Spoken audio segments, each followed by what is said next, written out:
ठीक, तो क्लाइमेटोलॉजी में जो पहला टॉपिक हम पढ़ने वाले हैं एटमॉस्फेयर है ना, मेन 6 चीजें होती हैं।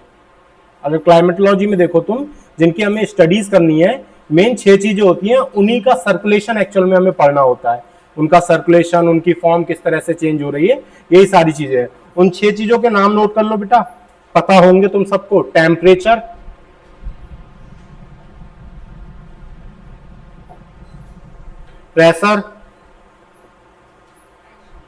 प्रेशर,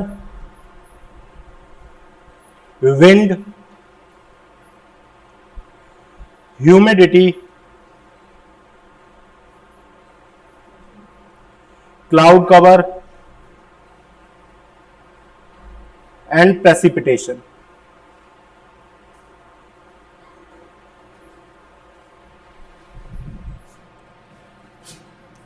टेम्परेचर, प्रेशर, ह्यूमिडिटी,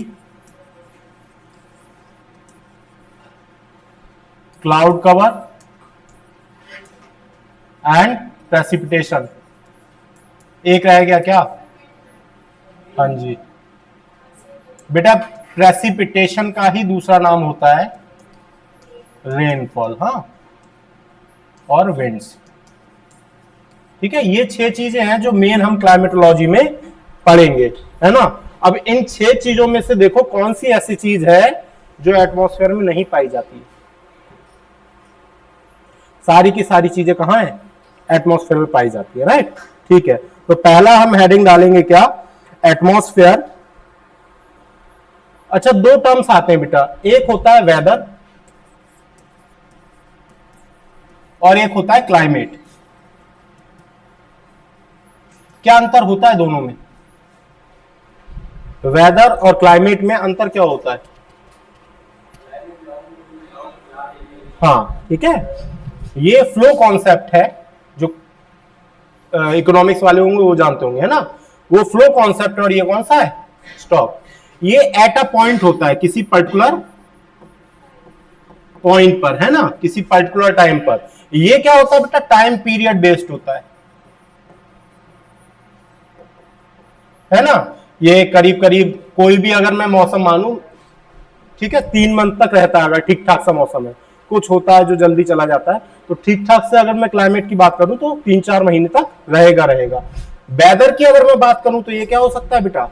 दिन में 4 बार बदल सकता है, ठीक है ना। अभी बादल हुए, फिर एकदम से धूप निकल आई, तो इस तरह से समझ आ गया।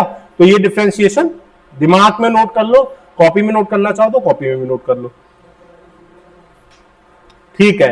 हेडिंग डालोगे बेटा, composition of atmosphere. Main heading होगी एटमॉस्फेयर की, और उसमें सब हेडिंग होगी कंपोजिशन ऑफ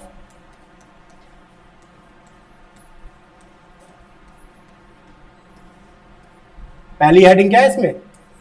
कंपोजिशन। हाँ जी, कौन सी गैस है जो एटमॉस्फेयर में सबसे ज्यादा पाई जाती है? नाइट्रोजन। कितनी? ऑलमोस्ट 78%, है ना। चलो ठीक है, तो लिख लो। पहली गैस कौन सी है बेटा? नाइट्रोजन। दूसरी ऑक्सीजन। वो कितनी पाई जाती है? ठीक,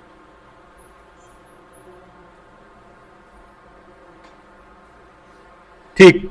तो कंपोजिशन में पहली हो गई बेटा N2। कितनी है? वैसे हम लोग बोलते हैं जनरली 78, पर एक्चुअल में है 78.1%। दूसरी कौन सी है बेटा? O2। हम कितनी बोलते हैं? 21%, पर है एक्चुअल में कितनी? 20.9%। क्या और भी गैसें हैं? जी हाँ। तीसरे पे कौन सी होगी? तीसरे पे ऑर्गन। कितनी है? ऑर्गन, है ना। कितनी? 0.9 है या 0.7 है? 9 है। चलो 0.9%। अगली कौन है? CO2, कार्बन डाइऑक्साइड, 0.03%, है ना। ज्यादा और 3 डिजिट तक मत जाओ, इतना ही काफी है ना। तुम नए लग रहे हो क्लास में, कब ज्वाइन किया? अभी रिसेंटली? ओके। और मैम आप? क्या नाम है? दिव्या, दीपक, दिव्यांशी, कोई आ गया सेम नाम का, ऑलमोस्ट ऑलमोस्ट सेम है।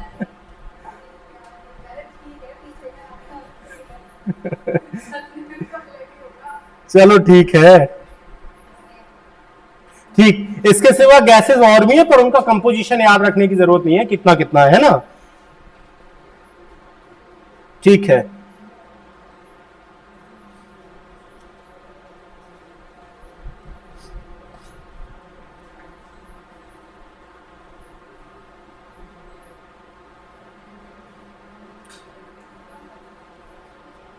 ठीक। तो एटमॉस्फेयर, जैसे हमने जब यूनिवर्स पढ़ा था बेटा, तो दो तरह का यूनिवर्स हमने पढ़ा था। कौन कौन सा? एक तो था ऑब्जर्वेबल यूनिवर्स, जो नहीं थे उन्हें नहीं पता, कोई बात नहीं।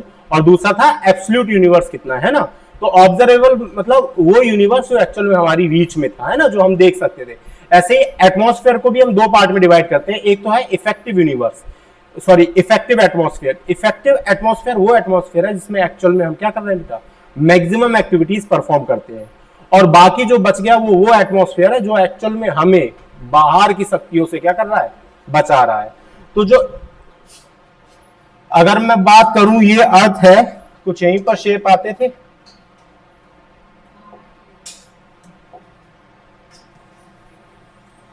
है ना। अगर मैं बात करूं बेटा, ये अर्थ है, तो अर्थ के तरफ इससे मैं चारों तरफ क्या कर देता हूं, एक लेयर बना देता हूं, ठीक है, जो कितनी 480 किलोमीटर्स की, ठीक है, कितनी 480 किलोमीटर्स। और इसके ऊपर एक दूसरी लेयर बना देता हूं,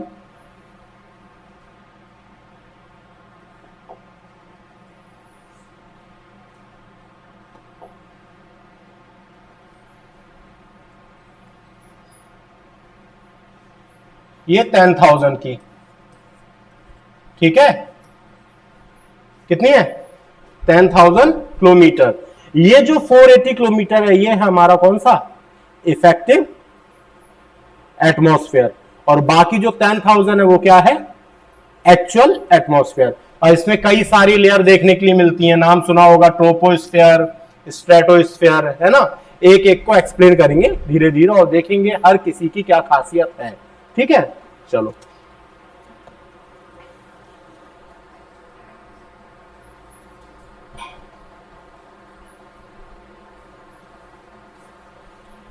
ठीक है। इस वाले पोर्शन में, ये जो पोर्शन है इसमें क्या होगा, ये है इफेक्टिव एटमॉस्फेयर को मैं एटीएम लिख दे रहा हूं, ठीक है बेटा। हाँ, पैसे भी देगा, तुम्हारी कमी महसूस हो रही थी, अब नहीं होगी, है ना। और ये क्या है बेटा, एब्सोल्यूट, पूरा एटमॉस्फेयर। अच्छा, यहां पर डेंसिटी जो होती है वो ज्यादा होती है, हाई डेंसिटी। यहां डेंसिटी क्या होती है बेटा, हाई होती है। क्यों, तुम सोचो, जितनी भी गैसेस हैं उनमें कुछ ना कुछ मास होगा। कुछ गैसेस ऐसी होंगी जिनमें मास ज्यादा होगा, कुछ ऐसी होंगी जिनमें मास क्या होगा बेटा, कम होगा। अर्थ के पास अपनी ग्रेविटी है, तो अर्थ क्या करेगी, हैवी आर्टिकल्स को अपनी तरफ खींच के रखेगी। तो जितनी भी हैवी गैसेस है वो नीचे पाई जाएंगी और बाकी की गैसेस ऊपर पाई जाएंगी, है ना। यही एक फैक्टर नहीं होता है, फैक्टर और भी होते हैं जिसकी वजह से डेंसिटी वेरी करती रहती है ना। एक बीच लेयर है, वहां पर भी तुम्हें डेंसिटी थोड़ी सी ज्यादा देखने के लिए मिलेगी। क्लियर हुआ, समझ आ गया। तो जो हमारा इफेक्टिव एटमॉस्फेयर, उसकी डेंसिटी क्या होती है, ज्यादा होती है, ठीक है। और अगर हम इसमें ध्यान से देखेंगे तो जैसे जैसे हम क्या करेंगे बेटा, सरफेस से ऊपर की तरफ जाएंगे, जैसे जैसे हम सरफेस से ऊपर की तरफ जाएंगे, डेंसिटी क्या होती जाएगी, कम होती जाएगी, ठीक है। ओके, गैसेस लेयर्ड है, अर्थ ग्रेविटेशनल फोर्स है, ठीक है।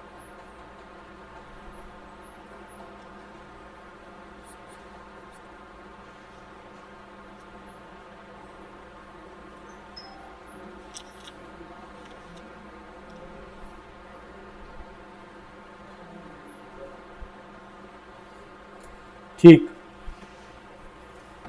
तो अब आ जाते हैं, कंपोजिशन हो गया बेटा। इसमें मेन मेन वाली देखनी है हमने, और बाकी सारी और भी गैसेस होती हैं, जितनी भी अर्थ पर गैसेस एग्जिस्ट कर रही हैं सब यहीं पर कर रही है ना। इसमें अगर एक और मेन लिखना चाहते हो तो O3 लिख सकते हो। O3 का नाम सुना होगा, ओजोन, है ना, परसेंटेज छोड़ो, बहुत मिनिमल परसेंटेज होता है इसका। ओजोन करता क्या है? क्या सरफेस पे पाया जाता है?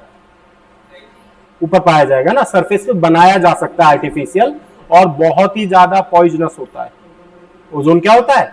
पॉइजनस होता है। कैसे बनता है?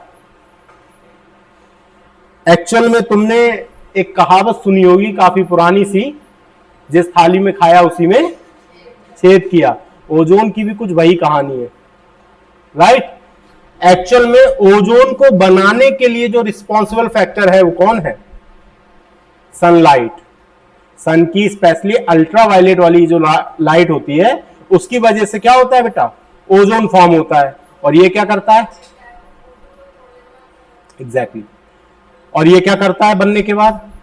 फिर सनलाइट को ये अंदर नहीं आने देगा। एक्चुअल में होता क्या है, O2 में 2 ऑक्सीजन होते हैं।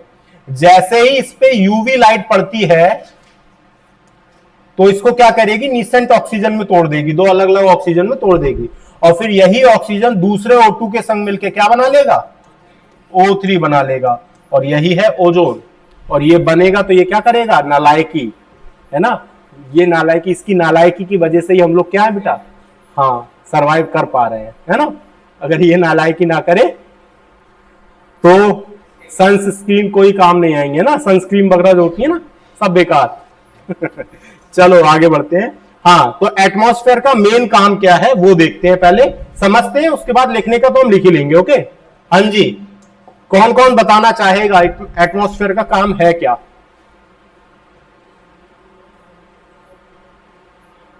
हाँ जी मैम, पीछे आप लेट क्यों हैं आज?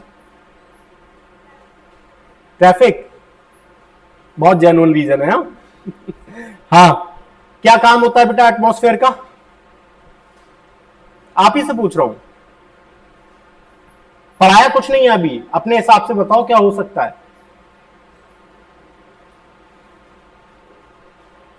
हाँ दिव्यांशी, बेटा मैं सभी से पूछ रहा हूं एक एक करके, क्या काम होता है खुद तो। अरे कोई भी उल्टा सीधा भी बताओ, जो तुम सोच सकते हो वो बताओ।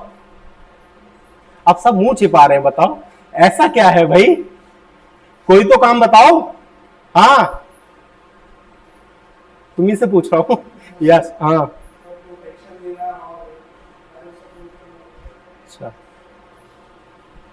तो सबसे पहला इंपॉर्टेंट काम क्या है बेटा? प्रोटेक्शन। किससे प्रोटेक्शन? जो सन की हार्मफुल रेजेस हैं, अल्ट्रावायलेट रेज, और भी बहुत सारी होती हैं, अदर कॉस्मिक रेजेस, है ना, जो कॉस्मिक में सिर्फ सन की रेडिएशंस नहीं है, और भी रेडिएशंस है, उनसे भी हमें सेव करता है ना। और जो उससे भी एक इंपॉर्टेंट चीज है, जो हमारी ऑक्सीजन है, जो हमारे जीवन के लिए बहुत ज्यादा जरूरी है, वो भी कौन होल्ड करता है? एटमॉस्फेयर ही होल्ड करता है। अगर मान लेते हैं ऑक्सीजन होती, ऊपर का एटमॉस्फेयर नहीं होता, तो ये ऑक्सीजन निकल के कहां चली जाती बेटा? आउटर स्पेस में चली जाती, राइट। तो हमारी सर्वाइव सारी कहानी खत्म हो जाती। अब आ जाओ, जितने भी पक्षी, जितने भी इवन जो अभी हमारा आज का सिस्टम चल रहा है, सैटेलाइट्स वगैरह, इन सब के लिए रिस्पॉन्सिबल फैक्टर कौन सा है? चलो, कॉस्मिक रेज और सन रेज के साथ साथ कुछ और भी है जो धरती पर आता है।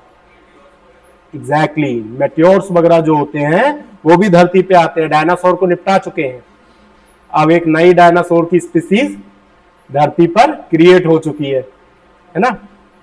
नहीं पता? ह्यूमंस, यही है न्यू डायनासोर्स। एक्चुअल में डायनासोर्स का इरा भी कैसे खत्म हुआ था? एक्सट्रीम पर आके, है ना। वो लोग इतने एक्सट्रीम पर आ गए थे कि बाकी जो भी स्पीसीज थी उनके सामने क्या हो गई थी? मिनिमम। हाँ, तो फिर अब वो शरीर में इतने बड़े थे कि बाकी चीजों का, बाकी स्पीसीज का उन पे क्या नहीं चलता था बेटा? कोई जोर नहीं चलता था। यही कहानी अब किसकी चल रही है? ह्यूमंस की। हम लोग बॉडी में भले ही इतने बड़े नहीं है, पर दिमाग में इतने बड़े हो गए हैं कि बाकी जो स्पीसीज हैं उन पर, हम पर कोई कब्जा नहीं होता। अब देखो यूनिवर्स करेगा कुछ, है ना, बढ़िया सा कोविड टाइप सिस्टम। चलो, एक्चुअल में एक चीज समझने की कोशिश करना, क्लास से हटके थोड़ा सा। लगता नहीं तुम लोग को कि एक्चुअल में हम लोग जैसे कोविड वायरस है, इन सारी वायरस के हम लोग समझते हैं ये सारे वायरसेस है ना, ये हम ह्यूमन को क्या कर रहा है नुकसान। तुम्हें नहीं लगता ये वायरस ना होके हो सकता है एंटीबॉडीज हो जो ह्यूमन नाम के वायरस को खत्म कर रही हो। भाई नेचर है, नेचर एक बॉडी है, राइट, उस बॉडी को हम लोग क्या कर रहे हैं, हार्म कर रहे हैं, तो हम लोग वायरस हैं। और वो जो आ रहा है कोविड या हर 100 साल में जो एक खतरनाक सा वायरस आता है, ये एक्चुअल में एंटीबॉडीज की तरह काम कर रहे हैं, क्लीनिंग एजेंट का काम करते हैं। हाँ बोलना सर सुसाइड करवा देंगे आप, हाँ नहीं ऐसा कुछ नहीं है, ठीक है। चलो हम लोग बहुत अच्छे हैं, थोड़े बहुत पेड़ी तो काट देते हैं चलो ठीक है ना। तो ये जो मेट्योर्स वगैरह होते हैं, इनसे भी क्या करता है एटमॉस्फेयर, बचाता है हम लोग को, है ना। क्या कर देगा, जला के रास्ते में क्या कर देगा, निपटा देगा सबको, है ना। चलो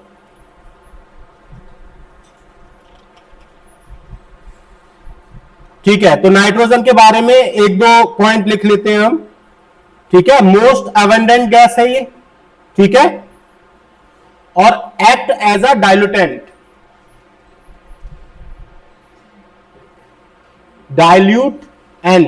डाइल्यूटेंट है ना। शिकंजी बनाई होगी तो पानी में सब कुछ घोला जाता है ना, सबसे ज्यादा क्वांटिटी में पानी होता है तो पानी डाइल्यूटेंट की तरह काम करता है ना। तो ये क्या है, डाइल्यूटेंट है ना, सबसे ज्यादा पाया जाता है क्योंकि।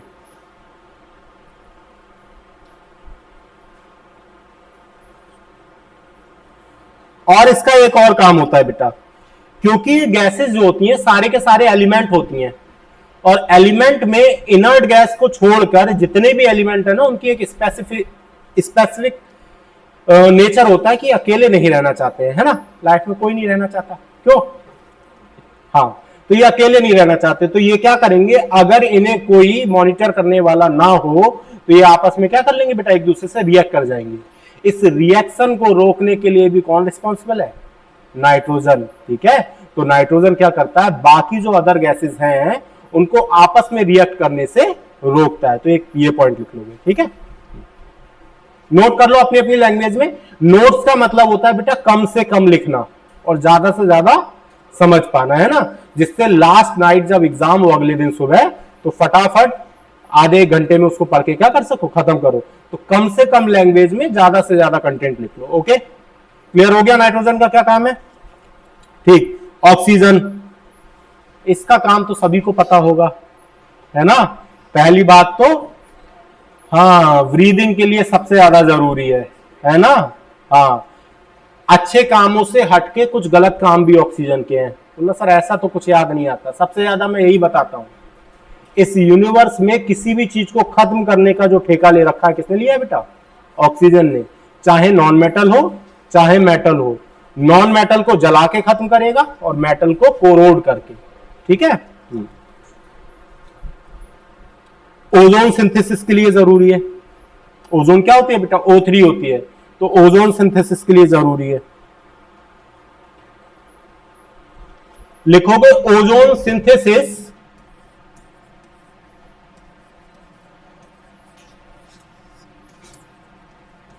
और इसी के साथ में ना बेटा यहां लिख लोगे जो ओजोन सिंथेसिस होती है किसकी वजह से होती है, यूवी रेस की वजह से होती है। तो यहीं पर इस क्वेश्चन को भी हम क्या कर लेंगे, याद कर लेंगे, है ना, कि ये जो ओजोन सिंथेसिस होती है ये एक्चुअल में यूवी रेस की वजह से होती है ना। और ये तो हम बचपन से पढ़ते आ रहे हैं कि ये यूवी रेज इसको क्या करती है बेटा, रोकती है। ओजोन क्या करेगा, रोकेगा।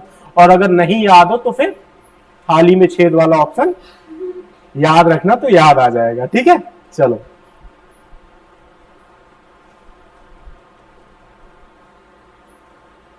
ठीक है, कंबशन के लिए यूज होता है, बताया ही मैंने अभी, जितने भी नॉन मेटल होते हैं सबको जला के खत्म करता है, तो कंबशन के लिए यूज होता है।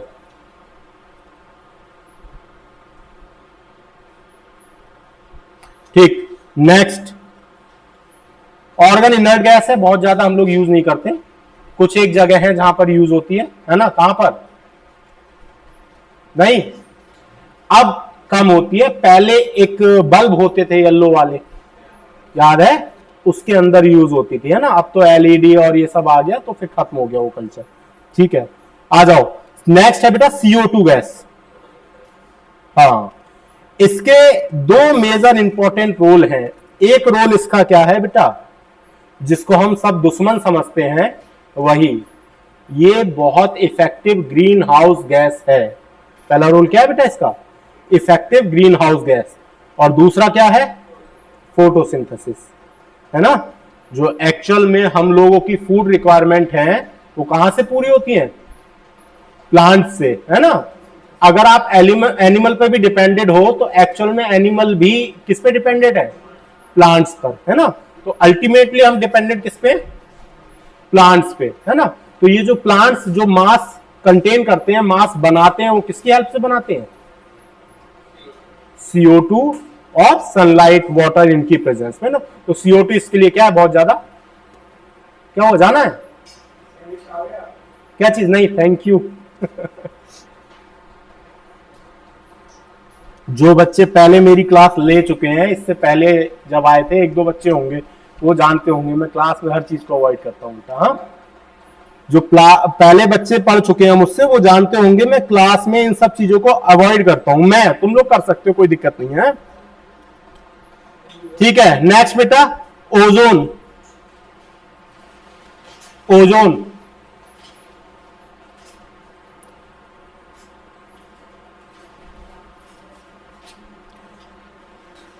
ओजोन के लिए एक पॉइंट मार्क करके लिख लो बेटा, हाईली अनस्टेबल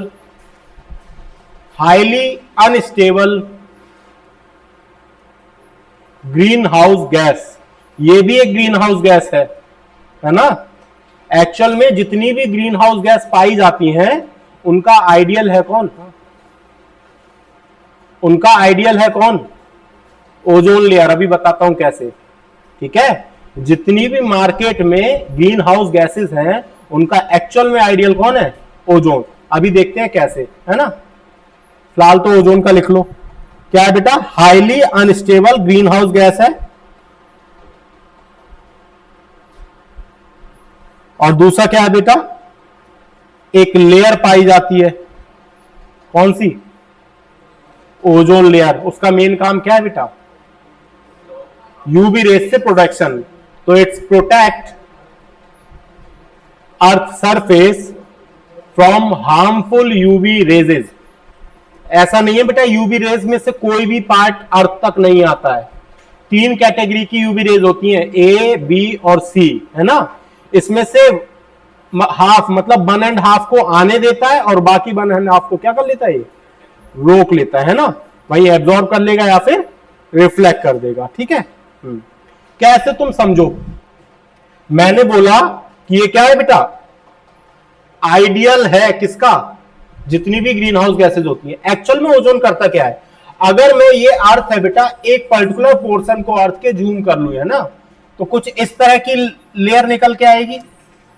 ये अर्थ का सरफेस है, राइट। और इसके ऊपर मैंने ये बना दी क्या बेटा, ओजोन लेयर। और इधर सूर्य देवता क्या कर रहे हैं, चमक रहे हैं। यहां से आती है सन की कौन सी रेज, अल्ट्रावायलेट रेज। अब तुम सोचो जरा, ये सन की तरफ से आ रही है, अभी एनर्जी से बहुत ज्यादा भरपूर है, राइट। अब ये करेंगी क्या, एंटर करेंगी किसमें बेटा, एटमॉस्फेयर में, राइट। फिजिक्स पे मत जाना, थोड़ा सा डाइवर्ट करेंगी, मैंने डाइवर्जन दिखाया नहीं है ना। चलो, ये एटमॉस्फेयर में क्या करी बेटा, एंटर करी। ये क्या था, ओजोन लेयर।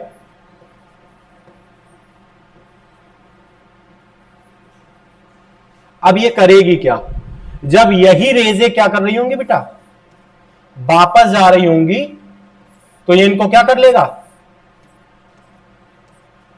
कुछ हद तक ट्रैप कर लेगा। क्या करेगा ये, कुछ हद तक इन्हें ट्रैप कर लेगा। पर इसके पास खुद का दिमाग भी है, ये सोच सकता है कौन सी गैसेस को पास कराना और कौन सी को नहीं। और साथ साथ ये भी सोच लेता है कि कौन सी गैसेस को क्या करना है बेटा, वापस भेजना है और कौन सी को नहीं। तो ये सारी चीजें अर्थ के फेवर में होती हैं। पर बाकी ग्रीन हाउस गैस बहुत अच्छे से कॉपी करती हैं किसको, ओजोन को। पर वो समस्या क्या कर देती है बेटा, बाकी ग्रीन हाउस गैस जो पाई जाती हैं वो इस रेंज में पाई जाती हैं, इतनी ऊपर पाई नहीं जाती हैं। वो भी सनलाइट को क्या करेंगी बेटा, आने देंगी और उसके बाद रिफ्लेक्ट नहीं होने देंगी। अब तुम सोचो, यही वो इफेक्टिव एरिया है जहां पर एक्चुअल में ह्यूमन सिविलाइजेशन या जितने भी स्पीसीज पाए जाते हैं वो सारे रह रहे हैं। और इसी पर्टिकुलर एरिया में बिना सोचे समझे ग्रीन हाउस गैसेस ने क्या कर लिया बेटा, सनलाइट को ट्रैप कर लिया, सन की एनर्जी को ट्रैप कर लिया। अब जब ये सन की एनर्जी ट्रैप हो जाएगी तो धीरे धीरे क्या होगा बेटा, यहाँ पर टेम्परेचर बढ़ने लगेगा और उसके बाद हम लोग का एक सब्जेक्ट बढ़ जाएगा, दैट इज ग्लोबल वार्मिंग, है ना। एक टॉपिक हम लोग क्या एक्स्ट्रा पढ़ना पड़ेगा, क्या, ग्लोबल वार्मिंग का।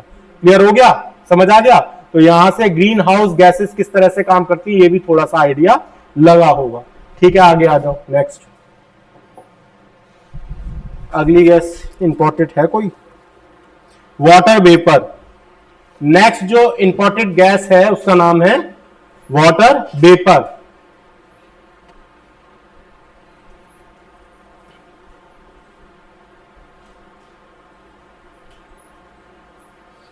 तो ये क्या है बेटा, वाटर की गैसियस स्टेट होती है और काहे से बनती है, इवेपोरेशन से बनती है। ठीक है,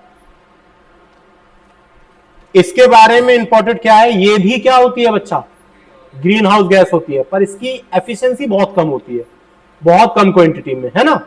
ये ग्रीन हाउस इफेक्ट क्रिएट करती है पर बहुत कम क्वांटिटी में।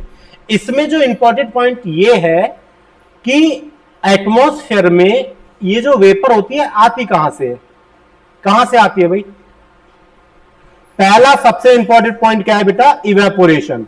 सनलाइट की वजह से वाटर बॉडीज, इवन जो कपड़े हम धोकर सुखाते हैं, प्लांट्स क्या करते हैं बच्चा, हाँ, तो इन सारी प्रोसेस से एटमॉस्फेयर को क्या मिलता है बेटा, वेपर मिलता है। इसके सिवा और कोई तरीका, ये सारे अभी तरीके जो हमने देखे ये किसके थे बेटा, इवेपोरेशन के थे। इवेपोरेशन मतलब 100 डिग्री से नीचे जब पानी वेपर में चेंज होता है, तो ये सारे इवेपोरेशन के तरीके थे। कोई ऐसा जो वेपोराइजेशन का तरीका भी हो जहां से एटमॉस्फेयर को क्या मिलती हो, वेपर मिलती हो, कोई तरीका। कौन कह रहा चाय बनाएंगे, हाँ वो भी है। हम जो किचन में यूज करते हैं वहां पर जो वेपर बनती है वो क्या होता है बेटा, 100 डिग्री से ऊपर, पर ये बहुत छोटी क्वांटिटी होती है। पर हम लोगों ने आबादी इतनी बढ़ा ली है कि वो भी बहुत ज्यादा हो जाती है। उसके सिवा वॉल्केनिक इरप्शंस, वॉल्केनिक इरप्शन में बहुत हाई अमाउंट में क्या निकलती है बेटा, वाटर वेपर निकलती है। और एक और, ये जो मेट्योर और मेट्रॉइड्स होते हैं, ये जब अर्थ सरफेस में आके जल जाते हैं, इनके अंदर भी वाटर का क्या होता है बेटा, प्रेजेंस होती है।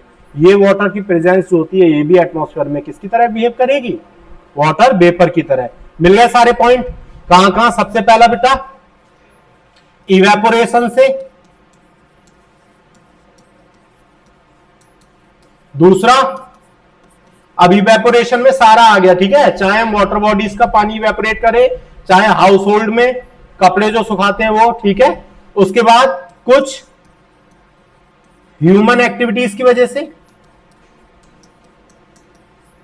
ठीक है, ह्यूमन एक्टिविटीज मतलब जो भी हम किचन वगैरह में करते हैं। तीसरा क्या है बेटा, volcanic eruptions.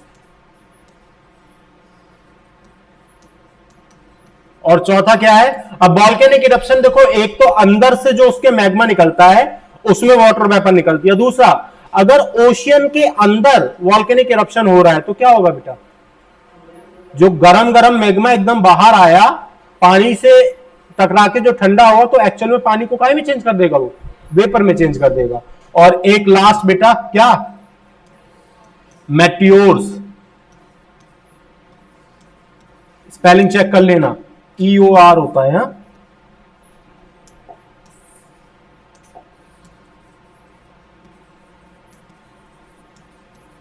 Meteors and meteoroids वगैरह ये सारी क्या करती हैं, अपने साथ बहुत क्वांटिटी में क्या लेके आते हैं बेटा, वाटर, है ना। ड्राई भी दिख रहा होगा तब भी उसमें कुछ ना कुछ वाटर कंटेंट होगा, ठीक है।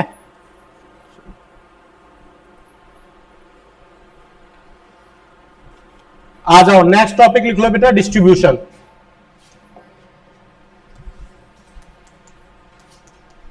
डिस्ट्रीब्यूशन किसका डिस्ट्रीब्यूशन बेटा? Of atmosphere. ठीक है, तो एटमॉस्फेयर के टोटल 3 तरह के डिस्ट्रीब्यूशन दे रखे हैं। कौन कौन से? एक तो होता है वर्टिकल डिस्ट्रीब्यूशन। पहला क्या होता है बेटा?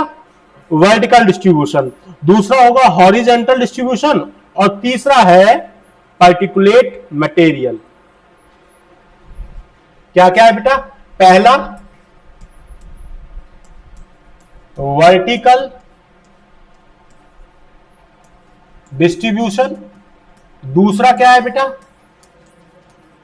हॉरिजॉन्टल डिस्ट्रीब्यूशन, और तीसरा क्या है? Particulate materials.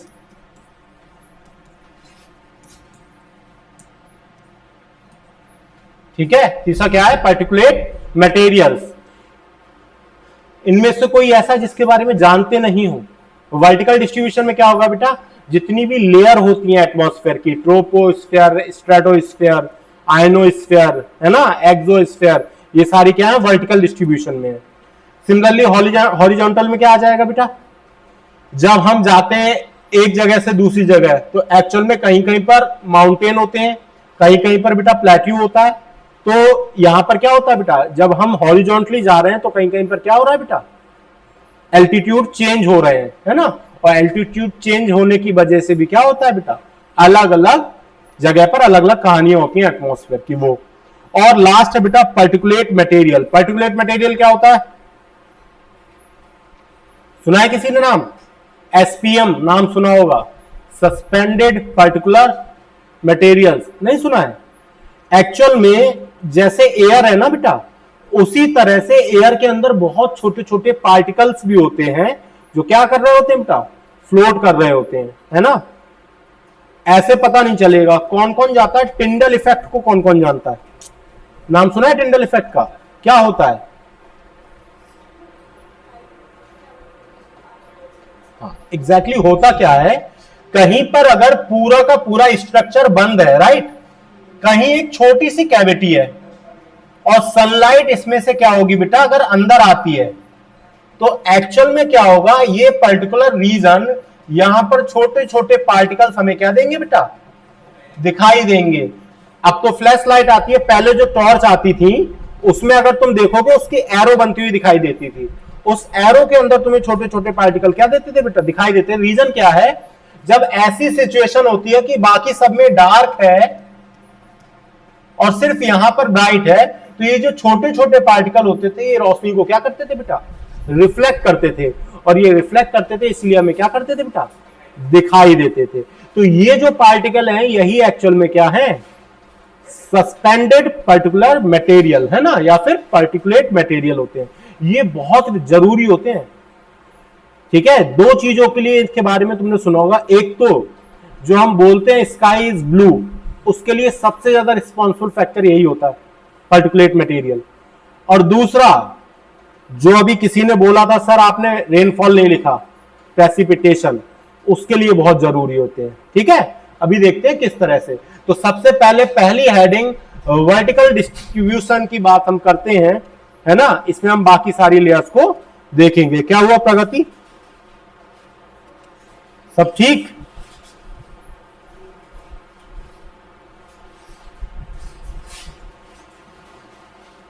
ठीक है, तो जैसे जैसे क्या होगी बेटा? हाइट बढ़ेगी, वैसे वैसे क्या हो जाएगा बेटा? डेंसिटी कम होती चली जाएगी। क्यों? देखो कई चीजें हैं। जैसे जैसे हम हाइट बढ़ाते हैं वैसे वैसे क्या होगा? ऊपर अगर जाएंगे तो टेम्परेचर कम होता चला जाएगा। ठीक है, हम ऊपर जा रहे हैं तो क्या हो जाएगा बेटा? मैं यहां पर लिखता हूं, जैसे जैसे हाइट इंक्रीज होगी तो उसका इंपैक्ट क्या पड़ेगा बेटा? हाइट बढ़ने से टेम्परेचर क्या हो जाएगा बेटा? टेम्परेचर रिड्यूस हो जाएगा। जैसे जैसे हाइट बढ़ेगी टेम्परेचर क्या होगा बेटा? रिड्यूस होगा। अब देखो जरा, टेम्परेचर किसका रिड्यूस हो रहा है बेटा? गैसेस का, है ना। इन गैसेस की अपनी कैपेसिटी होती है वाटर को होल्ड करने की, राइट। जब ये गर्म होती है गैसेस तो वो कैपेसिटी क्या हो जाती है, बढ़ जाती है। तुम सबने पढ़ा होगा एक्चुअल में वाटर भी क्या है, किससे मिलकर बना है बेटा, एटम से मिलकर बना है ना। तो ये दो वाटर के मॉलिक्यूल्स हैं, ठीक है ना। अब तुम सोचो इन मॉलिक्यूल्स के बीच में क्या है बेटा, स्पेस है।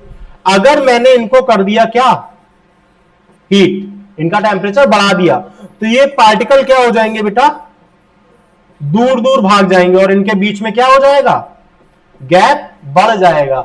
ये वही गैप है जहां पर जाके कौन बस जाता है, वाटर वेपर के मॉलिक्यूल्स। अब तुम सोचो अगर मैं इसे हीट करने की जगह कोल्ड कर दूं, क्या कर दूं बेटा, ठंडा कर दूं, तो ये पार्टिकल क्या आ जाएंगे बेटा, करीब करीब आ जाएंगे। और जब ये करीब आ जाएंगे तो ये क्या किसी को अपने बीच में आने देंगे, नहीं। तो इसका मतलब वाटर वेपर इसमें क्या होगा, कम कंटेन होगा, है ना। तो जैसे जैसे एयर जो होती है ठंडी हो जाती है, उनकी वेपर कैपेसिटी क्या हो जाती है, वेपर होल्डिंग कैपेसिटी कम हो जाती है। तो इसके साथ साथ जब टेम्परेचर कम होगा तो वाटर होल्डिंग, इसको लिख लेना full form, water holding capacity क्या हो जाएगी बेटा, ये भी रिड्यूस हो जाएगी, ठीक है। वाटर होल्डिंग कैपेसिटी भी क्या हो जाएगी, रिड्यूस हो जाएगी। इसलिए तुम देखो जो भी हमारा वाटर साइकिल का सिस्टम होता है ये ट्रोपोस्फीयर तक मैक्सिमम चलता है, ट्रोपोस्फीयर के बाद थोड़ा सा स्ट्रेटोस्फीयर में जाता है, नहीं तो बाकी सब ट्रोपोस्फीयर में क्या हो जाता है बेटा, फिनिश हो जाता है ना।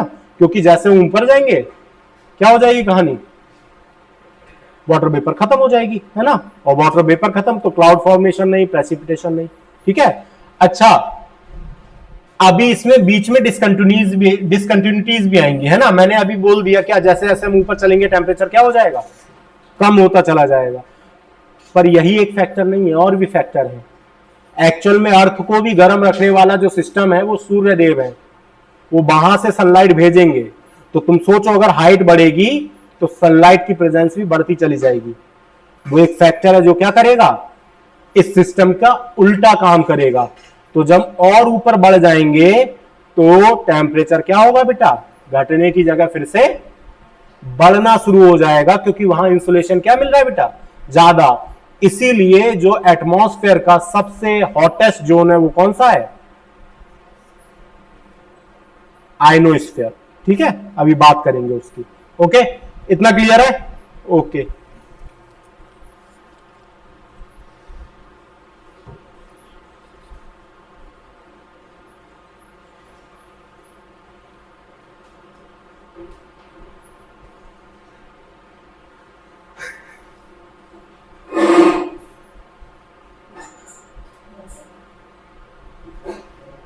ठीक है, हॉरिजेंटल में लिख लो,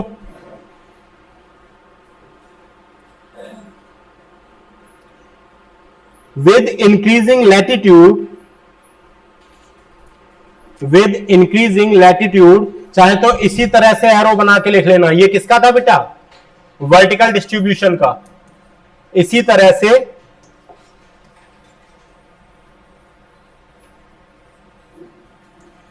से किसका लिख सकते हो बेटा,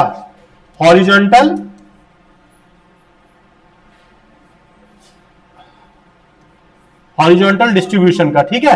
क्या लिख सकते हो बेटा, लैटिट्यूड जब बढ़ेंगे, लैटिट्यूड्स क्या करेंगे बेटा, जब इंक्रीज करेंगे। लैटिट्यूड इंक्रीज करने का मतलब समझ रहे हो, इक्वेटर से किसकी तरफ जाएं हम, ट्रॉपिक ऑफ कैंसर की तरफ, उसके बाद आर्कटिक सर्कल, पोल्स की तरफ, है ना। जब हम उधर जाएंगे तो क्या होगा बेटा, टेम्परेचर क्या हो रहा है, और टेम्परेचर अगर कम होगा तो वाटर होल्डिंग कैपेसिटी कम होगी। तो यहां पर भी क्या होगा बेटा, वाटर होल्डिंग कैपेसिटी क्या हो जाएगी बेटा, कम हो जाएगी। तो वाटर होल्डिंग कैपेसिटी मतलब डेंसिटी भी कम होगी, ठीक है। With increasing latitude temperature decreases, temperature decrease की वजह से क्या होगा बेटा, वाटर होल्डिंग कैपेसिटी कम हो जाएगी।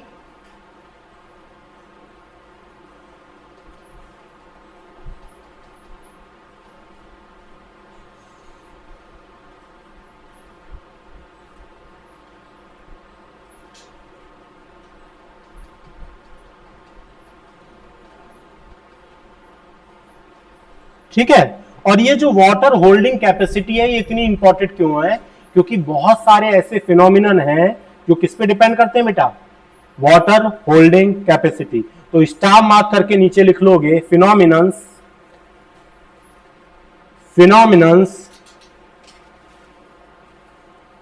Depends on water holding capacity.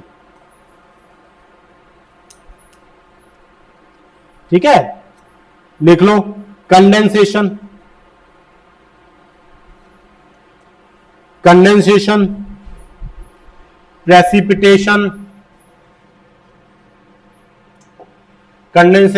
Precipitation, cloud formation, cyclones and thunder storms. Cloud formation, cyclones and thunder storms.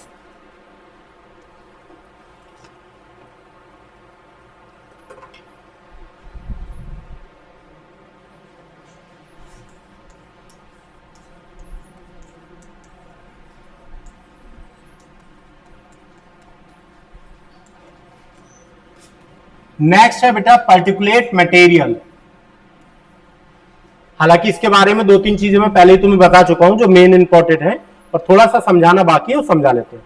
तो पार्टिकुलेट मटेरियल क्या होते हैं बेटा? स्मॉल पार्टिकल होते हैं जिनको हम नॉर्मली नहीं देख सकते, जो नॉर्मल लाइट है नॉर्मल सिचुएशन में नहीं देख सकते, पर स्पेसिफिक सिचुएशन में देख सकते हैं, जैसे कि टिंडल इफेक्ट वाली सिचुएशन में, है ना? समझ गए ना टिंडल इफेक्ट क्या होता है? अगर नहीं हो तो ऊपर कहीं मार्क करके टिंडल इफेक्ट में लिख देना, है ना? टॉर्च वाला एग्जांपल, या फिर जैसे भी समझ सको, किसी के घर में भी हो रहा होगा टिंडल इफेक्ट, होता है। छोटी सी कहीं खिड़की अगर खुली हुई हो, उससे अंदर लाइट अगर आती है तो वहां पर टिंडल इफेक्ट देखने के लिए मिल जाता है। ठीक है, चलो, तो इसके दो रिस्पॉन्सिबल चीजें हैं बेटा। क्या? पहला क्या है? हाँ जी, पहला इंपॉर्टेंट क्या है कि इसकी वजह से एटमॉस्फेयर का कलर कैसा दिखाई देता है? ब्लू दिखाई देता है। और दूसरा इंपॉर्टेंट क्या है? एग्जैक्टली, प्रेसिपिटेशन के लिए जरूरी होता है। एटमॉस्फेयर ब्लू क्यों दिखाई देता है बेटा? एटमॉस्फेयर में पाए जा रहे हैं बहुत सारे क्या? एसपीएम, इसी को एसपीएम भी कहते हैं बेटा। ठीक है, पार्टिकुलेट मटेरियल पाए जा रहे हैं, और यहां से आती है सनलाइट। ठीक है, सनलाइट का स्पेशल कंपोजिशन कौन सा बेटा? यूवी रेज, और उसके बाद आता है विजिबल लाइट, है ना? विजिबल लाइट में एक्चुअल में 7 कलर्स होते हैं। कौन कौन से? विविक ग्योर होते हैं, ठीक है ना? उसमें स्टार्टिंग वॉयलेट से होती है और एंड किस पे होता है बेटा? राइट, वॉयलेट की तरह एक कलर है ब्लू, राइट? ये ब्लू जो कलर होता है ना, इसकी फ्रीक्वेंसी बहुत हाई होती है। फ्रीक्वेंसी को अगर तुम्हें समझना है तो ऐसे समझ लो, फ्रीक्वेंसी का मतलब बहुत ज्यादा चंचल। चंचल समझते हो ना? जो जरा सा कोई बहकाए और तुरंत बहक जाए। चंचल का मतलब समझ रहे हो? जरा सा कोई बहकाए और तुरंत बहक जाए, है ना? मैं बहुत अच्छा सा एग्जांपल बताता हूं। कौन से? Sleeper cells. स्लीपर सेल्स का नाम नहीं सुना है? उनको एक्चुअल में क्या किया जा रहा है? बच्चे होते हैं जब वो माइंड से, तो उनके दिमाग में उनको क्या किया जाता है बेटा? बहका दिया जाता है, इसीलिए वो ऐसी एक्टिविटीज करते हैं। सेम, तो ऐसे फ्रीक्वेंसी ज्यादा का मतलब बेटा यही है, जो बहुत ज्यादा क्या हो बेटा? चंचल हो, है ना? एक दूसरा काम इनको क्रिएटिव भी कह सकते हैं। क्रिएटिव ही है जो एक फील्ड छोड़कर दूसरी फील्ड तुरंत पकड़ सकता है। ठीक है, और दूसरा इसका अपोजिट होता है फोकस। ऐसे जो बहुत ज्यादा फोकस्ड रहते हैं, जो फोकस रहेंगे वो इन सब चीजों से नहीं भटकेंगे। ठीक है, तो फोकस की कमी होती है किसमें बेटा? ब्लू वाली लाइट में। किसकी कमी होती है? फोकस की कमी, या फिर इसी फोकस को साइंस की लैंग्वेज में कहते हैं वेवलेंथ। किसकी कमी होती है? वेवलेंथ की। तो ब्लू वाले की वेवलेंथ क्या होती है? कम होती है। वेवलेंथ ज्यादा है, फ्रीक्वेंसी सॉरी वेवलेंथ कम है, फ्रीक्वेंसी ज्यादा है। तो फ्रीक्वेंसी की वजह से होगा क्या? जैसे ही ये एटमॉस्फेयर में घुसेगा, इन पार्टिकल्स के हिसाब से ये क्या करेगा? सब में फैलना शुरू कर जाएगा। जो बचा हुआ होगा इधर फैल जाएगा। ठीक है, सब में क्या हो जाएगा? फ्लू हो जाएगा। अब ये जो फैलना शुरू करेगा, तो सारे के सारे विजुअल लाइट के कलर तो फैले नहीं बेटा। कौन सा फैला है? सिर्फ ब्लू वाला। तो ये जो मैटर है ये क्या करेंगे बेटा, मटेरियल, ये ब्लू कलर को क्या करेंगे, रिफ्लेक्ट करेंगे। और यही रीजन है कि पूरा का पूरा एटमॉस्फेयर या आसमान कलर मुझे किस कलर का दिखाई देने लगता है, ब्लू। इवन जो अर्थ पर वाटर है वो भी हमें किस तरह का दिखाई देता है, blue, just because of the reflection of atmosphere, है ना। जो हमारा एटमॉस्फेयर का कलर ब्लू हो जा रहा है उसके रिफ्लेक्शन की वजह से हमें वाटर क्या दिखाई देता है, ब्लू दिखाई देता है। ठीक है ना, समझ आया। सबसे अच्छा एग्जांपल क्या है, कभी जब सनसेट हो रहा हो, है ना, या फिर सनराइज हो रहा हो, कंडीशन भैया रेड वाली सिचुएशन होनी चाहिए, है ना। उस समय किसी अगर वाटर बॉडी के तुम पास में खड़े होगे तो वाटर तुम्हें रेड कलर का दिखाई देगा, है ना, उस समय ब्लू दिखाई नहीं देगा, क्योंकि ऊपर एटमॉस्फेयर का कलर क्या है उस समय, रेड हो रखा है ना। वो अलग सिचुएशन है, बताएंगे। इतना क्लियर है तो समझ आया। एसपीएम पार्टिकल जो होते हैं वो एटमॉस्फेयर को, स्काई को किस तरह से ब्लू कर देते हैं, समझ आ गया। क्योंकि सिर्फ ब्लू कलर ही ऐसा होता है जिसको ये क्या करते हैं, रिफ्लेक्ट करते हैं। अब दूसरा जो मैंने बताया प्रेसिपिटेशन के लिए रिस्पॉन्सिबल होते हैं। तो पहला क्या हो गया बेटा, स्काई ऑफ ब्लू कलर किसकी वजह से दिखता है बेटा, इन एसपीएम की वजह से बनता है। दूसरा मैंने बताया प्रेसिपिटेशन, इसमें फर्स्ट पार्ट, दूसरा क्या है बेटा, प्रेसिपिटेशन और रेनफॉल।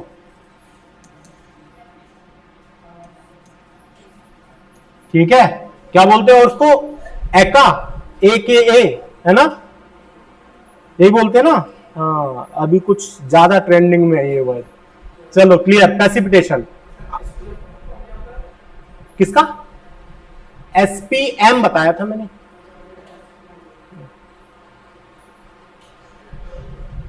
Suspended particulate material. चलो पार्टिकुलेट मटेरियल तो वही है, सस्पेंडेड और आगे आगे। चलो हाँ जी, तो प्रेसिपिटेशन में होता क्या है, किस किसने आइसक्रीम जमाई है पहले ये बताओ। आइसक्रीम घर पे आइसक्रीम जमाई है, नहीं बोलना सर हम खाने में इंटरेस्ट है बस। हाँ जी, बर्फ कभी जमाई हो, अगर घर पे आइसक्रीम जमाई हो, हमेशा देखना बर्फ जो जमनी शुरू करती है ना बेटा, जैसे अगर तुमने किसी कंटेनर में रखी तो पहले कंटेनर के साइड से जमेगी, बाद में बीच वाले सेक्शन में जमेगी। जिसने नोटिस किया हो, जैसे तुमने जमने रख दिया और मान लो पूरे टाइम लाइट नहीं आई, तुमने उसको निकाला तो तुम देखोगे किनारे किनारे की तो जम गई होगी लेकिन बीच की नहीं जमी होगी। उसकी वजह है बेटा, बर्फ को जमने के लिए जरूरत होती है सरफेस की।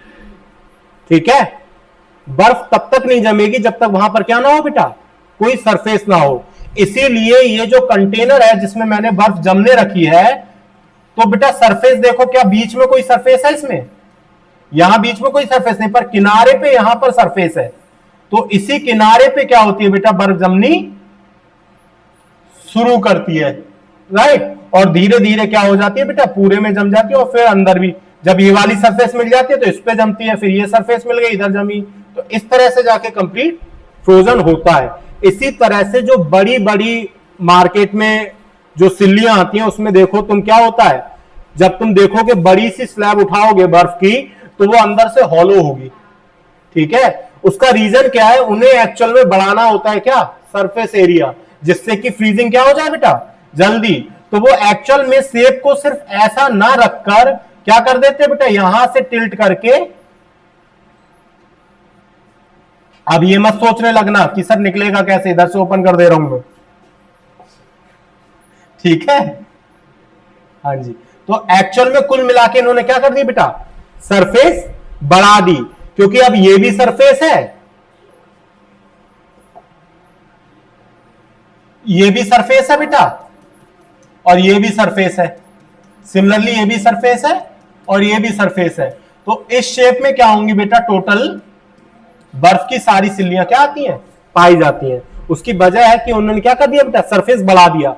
सरफेस बढ़ाने से एनर्जी कम लगती है और कम एनर्जी में बर्फ बन के क्या हो जाता है बेटा, तैयार हो जाता है। अब सोचो जरा किसके बारे में, एटमॉस्फेयर के बारे में। क्लाउड फॉर्मेशन होता है ना बेटा, बादल बनते हैं ना, वहां कौन सा सरफेस पाया जा रहा है? जो बादल बन रहे हैं वहां तो कोई सरफेस नहीं है, यहीं पर रोल आता है किनका बेटा? ये पर्टिकुलेट मटेरियल का। क्योंकि ये एक पार्टिकल है, इसका मतलब इसके पास क्या होगी बेटा? सरफेस होगी, और उस सरफेस पे हल्की सी लेयर बनेगी पहले बर्फ की, उसके बाद उस लेयर पे कई लेयर्स क्या हो जाएंगी बेटा? बनती चली जाएंगी, और इसी तरह से होता है क्या बेटा?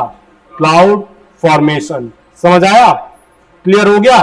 तो कैसे ये प्रेसिपिटेशन के लिए रिस्पॉन्सिबल है? क्योंकि इससे क्या बनेगा बेटा?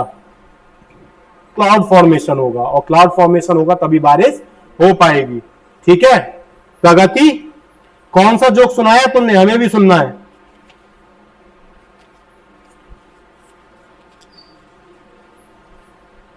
ठीक है,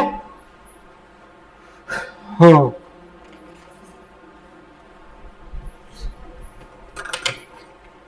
एक टर्म है बेटा हाइग्रोस्कोपिक, हाइग्रोस्कोपिक न्यूक्लियाई। क्या है? आई ई होता है, ई आई होता है, चेक कर लेना।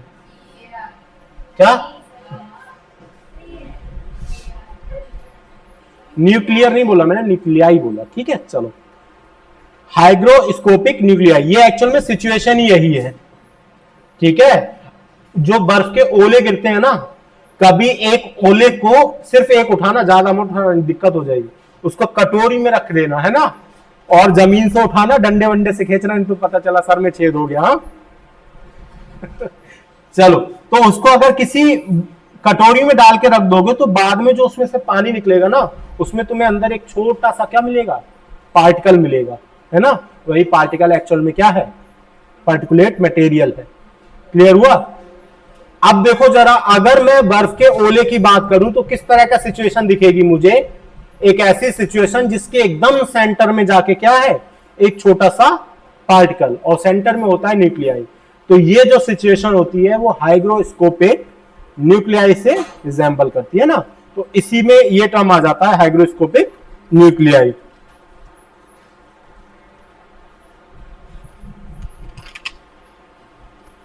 ठीक है, नेक्स्ट हेडिंग बेटा डाल लो अब, स्ट्रक्चर ऑफ एटमॉस्फेयर।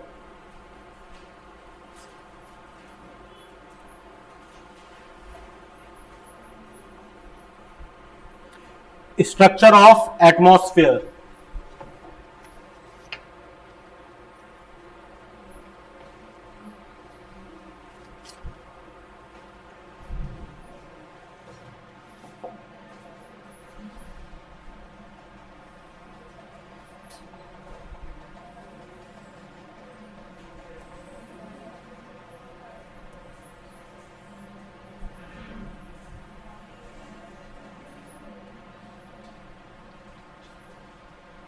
ठीक है, तो ये सारी क्या है बेटा? एटमॉस्फेयर की मैंने लेयर बनाने की कोशिश की है ना? अभी धीरे धीरे समझ आने लगेगा कि ये है, अभी कोशिश लग रही है ना? चलो देखते हैं। तो सबसे पहली लेयर जो होती है बेटा, उसका नाम क्या है? ट्रोपोस्फेयर, जो सबसे नीचे पाई जाती है। इसमें एक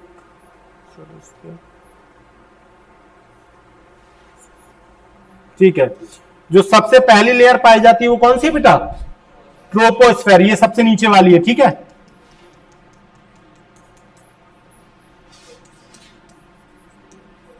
ट्रोपोस्फेयर। इस ट्रोपोस्फेयर में क्या होता है बेटा? 90% जो 90 से भी ज्यादा परसेंट जो लाइफ होती है वो यहीं पर पाई जाती है ना? इससे ऊपर लाइफ के आसार बहुत कम होते हैं। कभी कभार कुछ लोग घूमने निकल जाते हैं, ठीक है, जैसे कुछ स्पेशल टाइप के पक्षी होते हैं जो ट्रोपोस्फेयर से ऊपर जाकर उड़ना पसंद करते हैं कभी कभार, है ना, बादलों से ऊपर निकल के। कुछ स्पेशल टाइप के लॉन्ग डिस्टेंस की जितनी भी फ्लाइट होती है वो सारी स्ट्रेटोस्फेयर में उड़ती है, ठीक है, वो ट्रोपोस्फेयर में नहीं उड़ेंगी।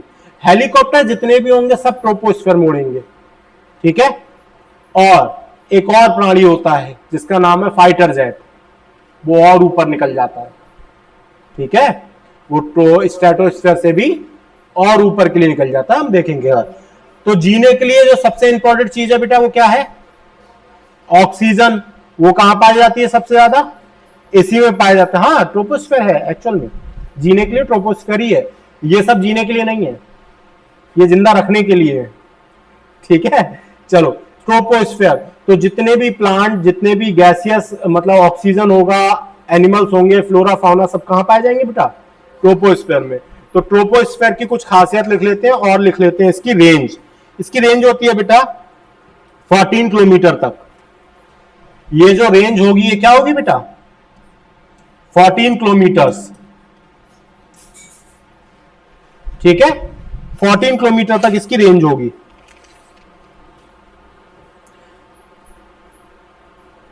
लिख लो इसके बारे में इंपॉर्टेंट चीज बेटा, most dense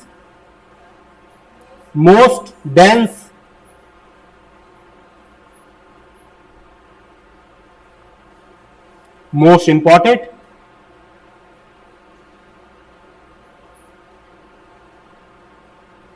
support natural survival, support natural survival, मतलब इससे ऊपर जाएंगे तो सर्वाइवल तो है पर नेचुरल नहीं है बेटा, है ना। आर्टिफिशियल स्टेशंस बना के हम लोग, स्पेस स्टेशन, उनमें जाके रह रहे हैं पर नेचुरल नहीं है, ठीक है। नेक्स्ट,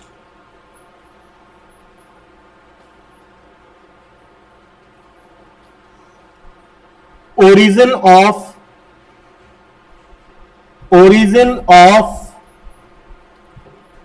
मोस्ट वेदर इवेंट्स,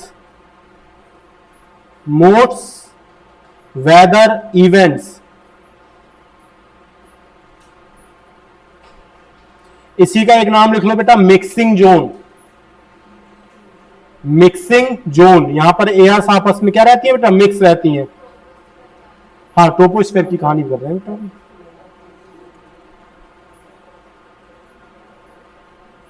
ठीक है, मिक्सिंग जोन इसका नाम इसीलिए क्योंकि यहां पर क्या रहता है बेटा? गैसेस आपस में मिक्स होके रहती हैं, ब्रदरहुड टाइप। क्या हुआ यश? आदित्य, क्या नाम है तुम्हारा? आदित्य। हाँ, तो तुम सर क्यों हिला रहे थे?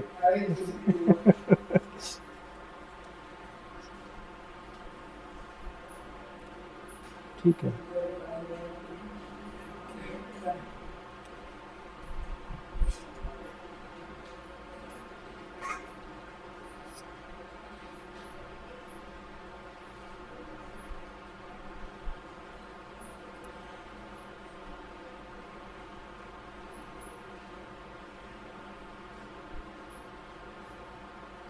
ये फिनोमिनन पढ़वाना है मुझे,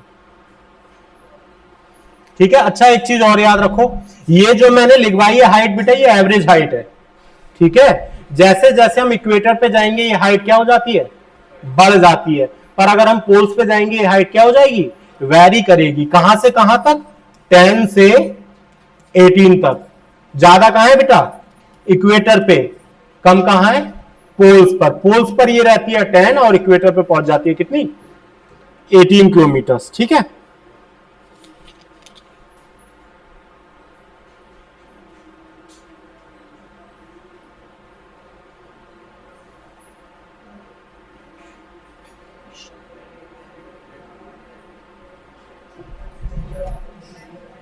चलो यहां एक और स्टार मार्क करके लिख लो, कन्वेंशनल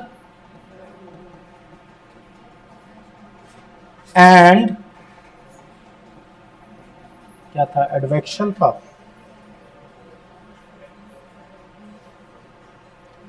एडवेक्शन, ठीक है। मूवमेंट्स,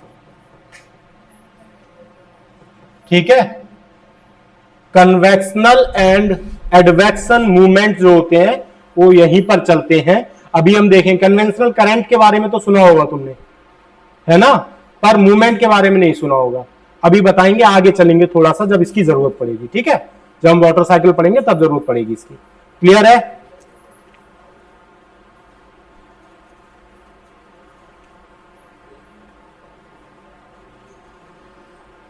ठीक, नेक्स्ट लिख लो बेटा। अच्छा, इसका टेम्परेचर क्या होगा बता चुका हूं।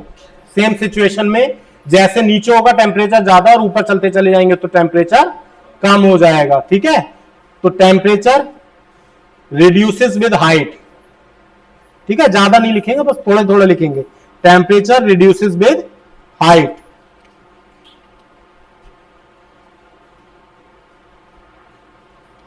ठीक है, और ऊपर जाएंगे तो डेंसिटी क्या होगी बेटा, रिड्यूस होगी। तो उसी के आगे एरो करके लिख दो डेंसिटी, और रिड्यूस का सिंबल बना देना, डेंसिटी रिड्यूसेस। ठीक बेटा, नेक्स्ट आ जाओ, स्ट्रेटोस्फेयर। स्ट्रेटोस्फेयर,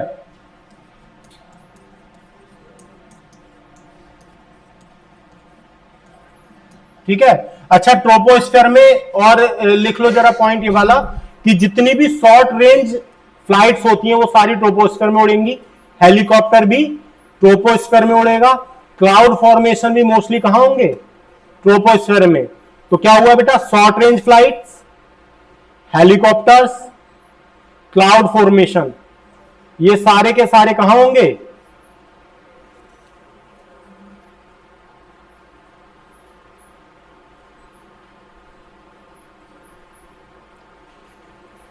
ठीक है।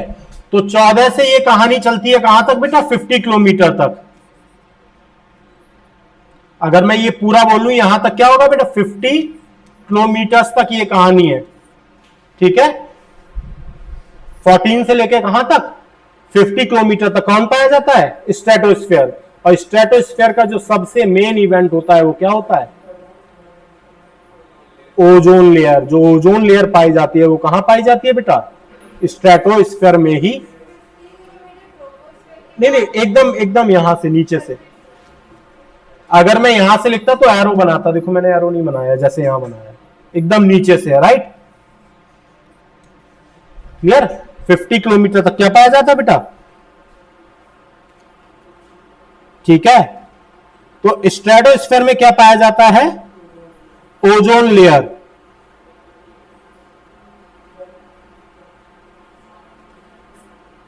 At the height of 20 kilometre जो ओजोन लेयर पाई जाएगी, कुछ यहां पाई जाएगी, है ना।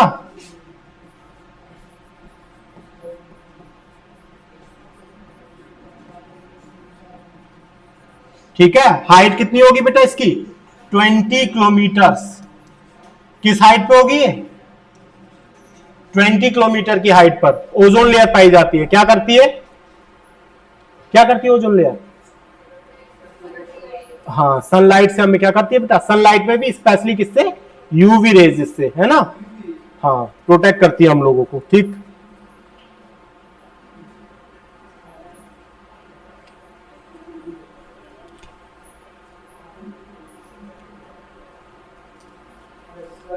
हाँ, यूवी प्रोटेक्शन से बचाने के लिए कुछ आता है बेटा, मैं टीचर हूं, पार्लर नहीं, किसी पार्लर वाले से पूछना जाके, है नहीं, सैलून वगैरह में बेटा, मैं एकदम इनके अपोजिट वाला इंसान हूं, ठीक है। हाँ, नेचुरल, मेरे लिए सबसे बड़ा फेस पैक बेटा मुंह धुलना है पानी से।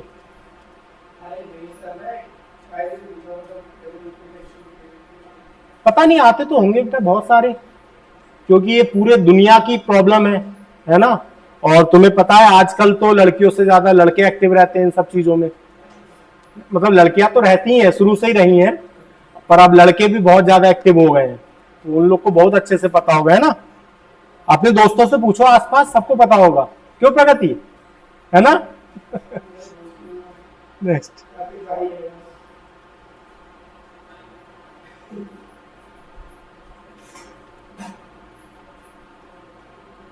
अच्छा, इसका उल्टा रहता है बेटा, इक्वेटर पे इसकी थिकनेस क्या होगी, कम होगी, और पोल्स पर ज्यादा होगी, ठीक है।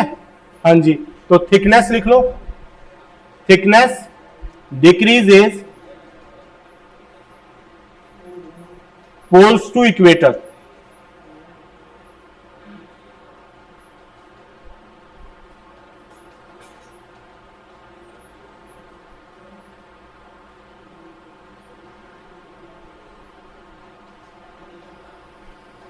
ठीक है। अच्छा, टेम्परेचर की बात करें, इस वाले पूरे जोन में तो कम रहता है।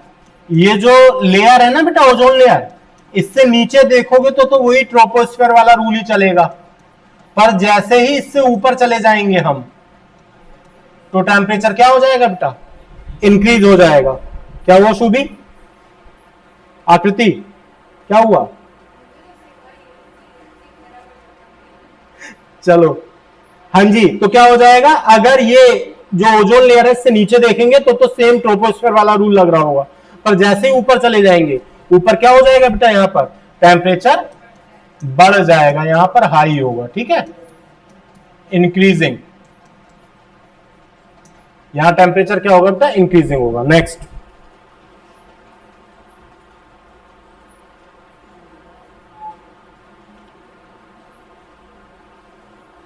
ठीक है। अच्छा, क्यों बढ़ जाता है? क्योंकि जो ये ओजोन लेयर है, ये क्या करेगा बेटा, सनलाइट की कुछ रेज को तो वापस पलट देगा और कुछ को एब्जॉर्ब कर लेगा। और सनलाइट की रेज जो है उसमें एनर्जी होती है, हीट होती है ना, तो इस वजह से टेम्परेचर क्या कर देंगे, बढ़ा देंगे। तो इससे नीचे तो जाने नहीं दे रहा है, इसलिए कांस्टेंट है। जो ये वाला कंडीशन चल रही है उसी में फॉलो कर रहा है। और ऊपर क्या है, गर्म हो गया। ठीक है, हॉट हो गया। नेक्स्ट,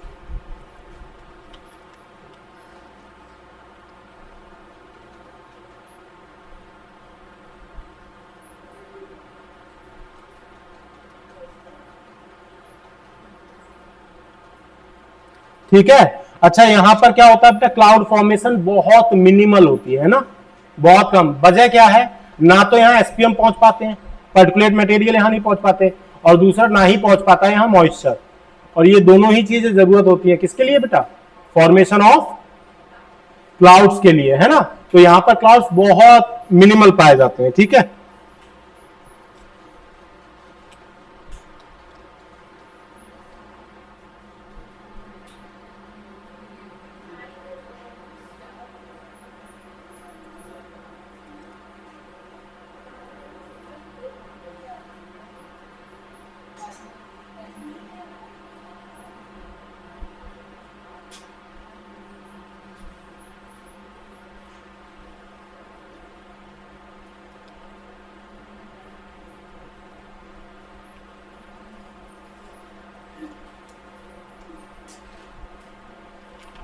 चलो, स्ट्रेटोस्फेयर के बारे में एक पॉइंट बाद में मुझे लिखवाना है, तुम लोग याद से मुझे बताओगे क्या है।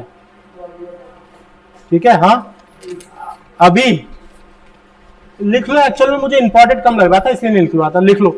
यहीं पर पाया जाता है एक पर्टिकुलर स्ट्रक्चर जिसको हम बोलते हैं mother of pearl, mother of pearl, मोती।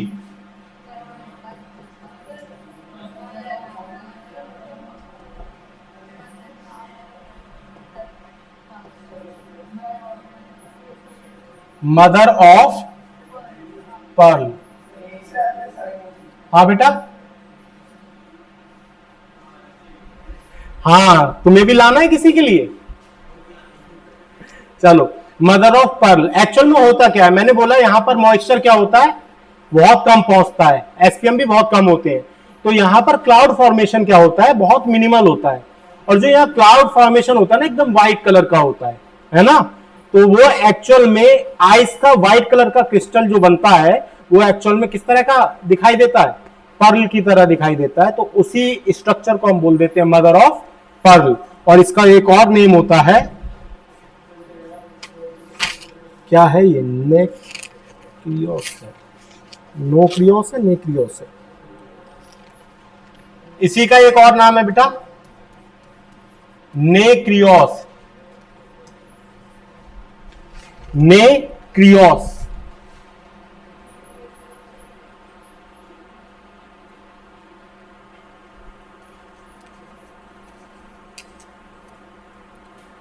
नेक्स्ट लिख लो बेटा, 50 to 80 में कौन सा है, मीसोस्फीयर।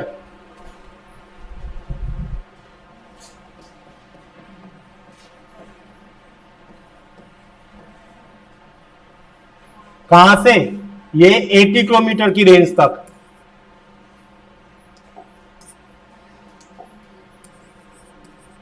नीचे से बेटा, ठीक है, यहां से 80 किलोमीटर की रेंज तक। क्लियर, मीसोस्फीयर नाम इसका मीसो, क्योंकि एकदम बीच में पड़ता है, इसके ऊपर 2 लेयर और इसके नीचे भी 2 लेयर।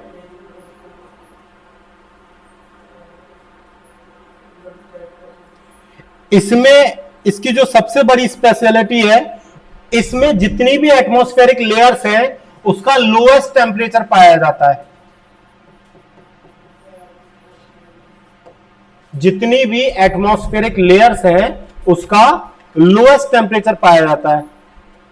बोलना सर क्यों? यहां का टेम्परेचर हाई है तो यहां का लो क्यों है? इसकी वजह है इससे ऊपर वाली लेयर में। इसके ऊपर जो लेयर पाई जाती है वो कहलाती है आयनोस्फीयर। आयनोस्फीयर क्या करती है? मैक्सिमम अमाउंट ऑफ एनर्जी को क्या कर लेगी? एब्जॉर्ब करके जो वहां पर पार्टिकल्स हैं उनको आयंस में चेंज कर देगी, इसीलिए उसको आयनोस्फीयर कहते हैं, राइट। तो जब उसने बहुत सारी एनर्जी क्या कर ली बेटा? एब्जॉर्ब कर ली, तो उसके आगे यहां के लिए बहुत ज्यादा एनर्जी रह नहीं जाती है। और इसके पास कुछ ऐसा फिनोमिनन है भी नहीं ये क्या करे जो एब्जॉर्ब करे। तो ये एब्जॉर्ब करेगी नहीं, जो यहां से एनर्जी आएगी उसका सीधो पास होने देगी कहां बेटा? स्ट्रेटोस्फीयर में। ये जो स्ट्रेटोस्फीयर में कहानी बैठी है ओजोन, ये एब्जॉर्ब करेगी, इसीलिए यहां का टेम्परेचर बढ़ाएगी और यहां का टेम्परेचर नहीं बढ़ेगा। तो मीसोस्फीयर जो होता है वो क्या है बेटा? कोल्डेस्ट लेयर ऑफ एटमॉस्फेयर है।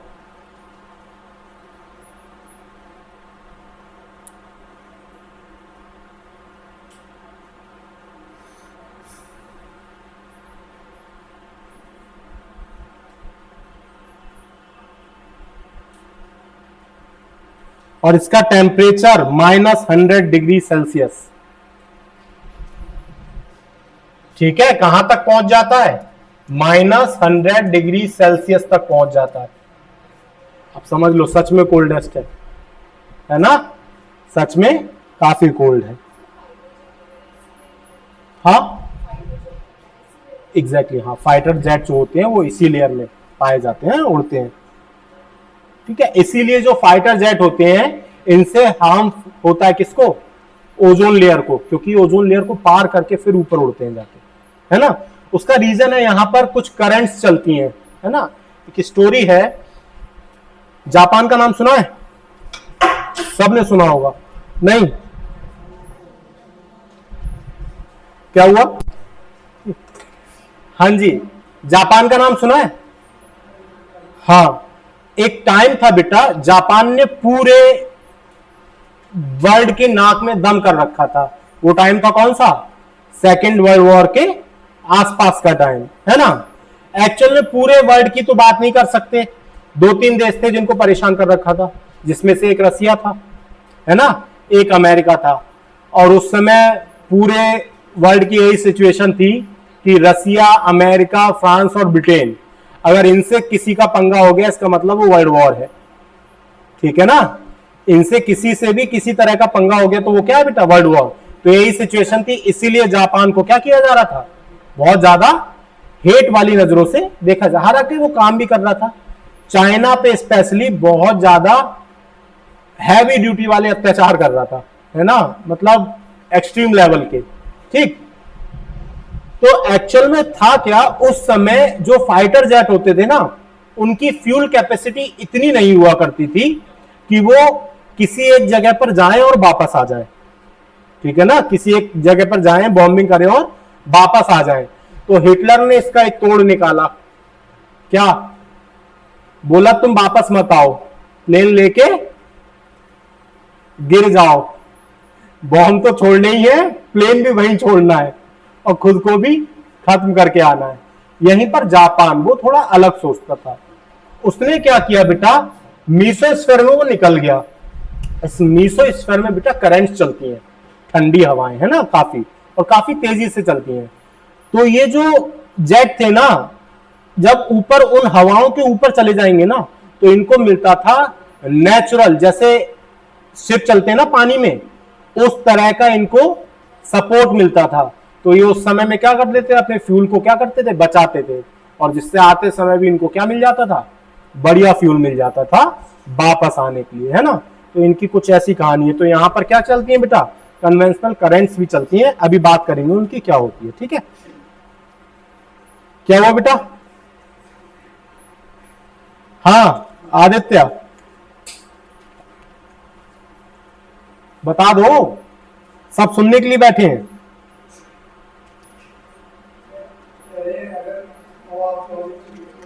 हवा अपोजिट चली गई तो उसी लिए तो फ्यूल बचाया था बेटा, आते समय उस पर नहीं होंगे।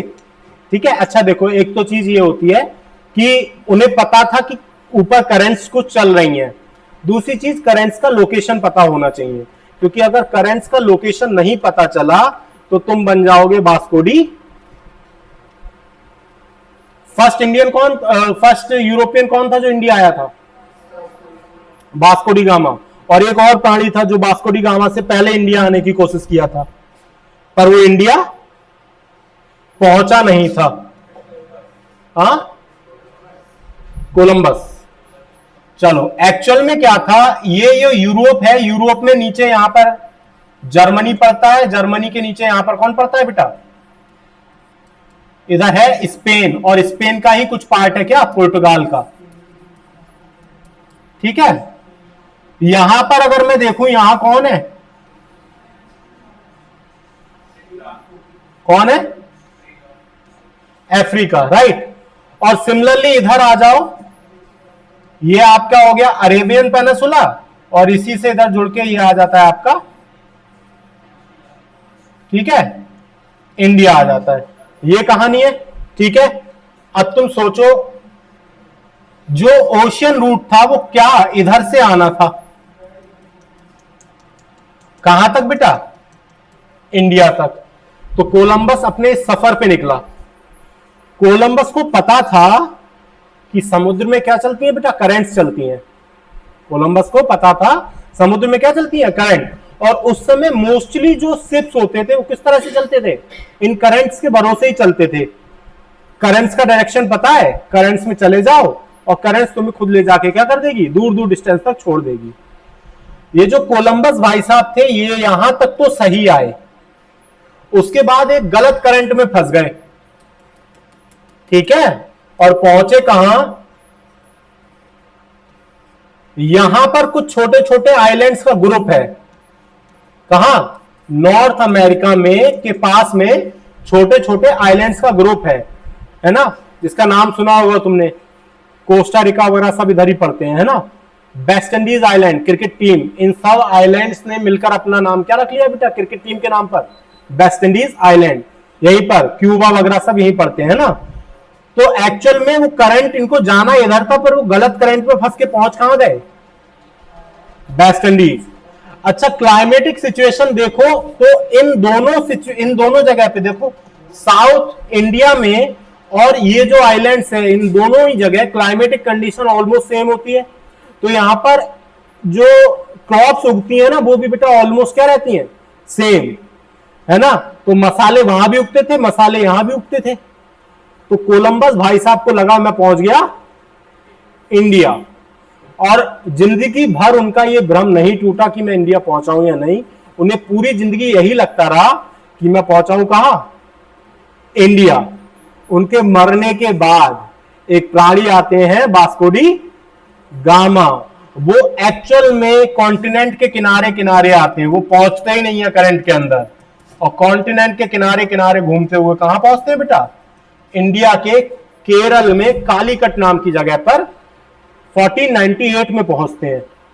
ठीक है, और फिर पता चलता है धीरे धीरे कि कोलंबस भाई साहब जो थे वो कभी इंडिया पहुंचे ही नहीं। तो एक्चुअल में सिर्फ करंट के बारे में पता नहीं होना चाहिए, ये भी पता होना चाहिए कि कहां पर करंट किस तरह से बह रही है ना। तो जापान ने ऑब्वियस सी बात है उस चीज को भी क्या किया होगा? पता किया होगा, है ना।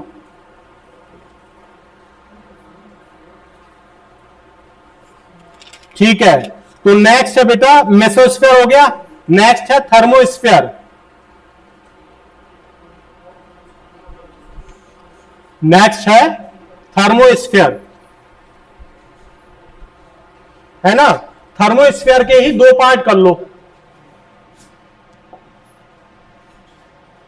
थर्मोस्फीयर के दो पार्ट कर लो, ये ए और ये बी, ये दोनों मिलकर ही क्या है बेटा? थर्मोस्फीयर। यहां लिख दे रहा हूं मैं।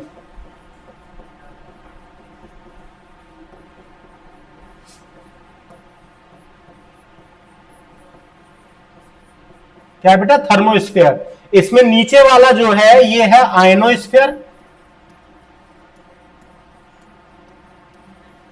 और ऊपर वाला क्या है बेटा, एक्सोस्फीयर। ठीक है, नीचे वाला आयनोस्फीयर, ऊपर वाला एक्सोस्फीयर।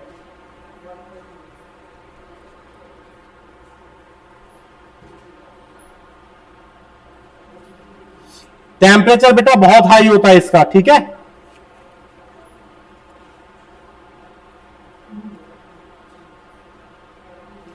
तो कहानी मैं इसकी बता चुका हूं बेटा। होता क्या है, यहां पर जो सन की जो लाइट आती है, यहां पर जितने भी पार्टिकल, जितने भी मॉलिक्यूल होते हैं, वो क्या करेंगे, उस लाइट एनर्जी को एब्जॉर्ब करेंगे और किसमें चेंज हो जाएंगे, आयंस में चेंज हो जाएंगे।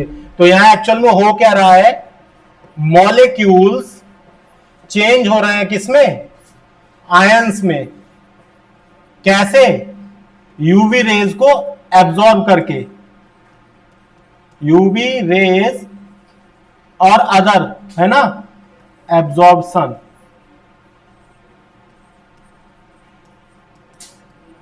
यूवी रेज का एब्जॉर्प्शन करके काय में चेंज होते हैं बेटा, आयंस में। और क्योंकि इन्होंने वो सारी की सारी हीट एब्जॉर्ब कर ली, इसीलिए इसका टेम्परेचर क्या होगा, बहुत हाई होगा। ठीक है, तो आयनोस्फीयर क्या होता है, हॉटेस्ट होता है। और ओजोन लेयर का जो फॉर्मेशन होता है वो इसी लेयर में होता है। बाद में ये नीचे जाके कहां हो जाती है, एक्यूमुलेट, स्ट्रेटोस्फीयर में। ठीक है,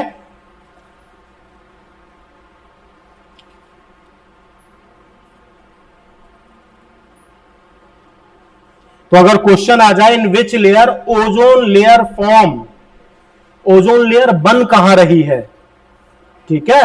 हाँ,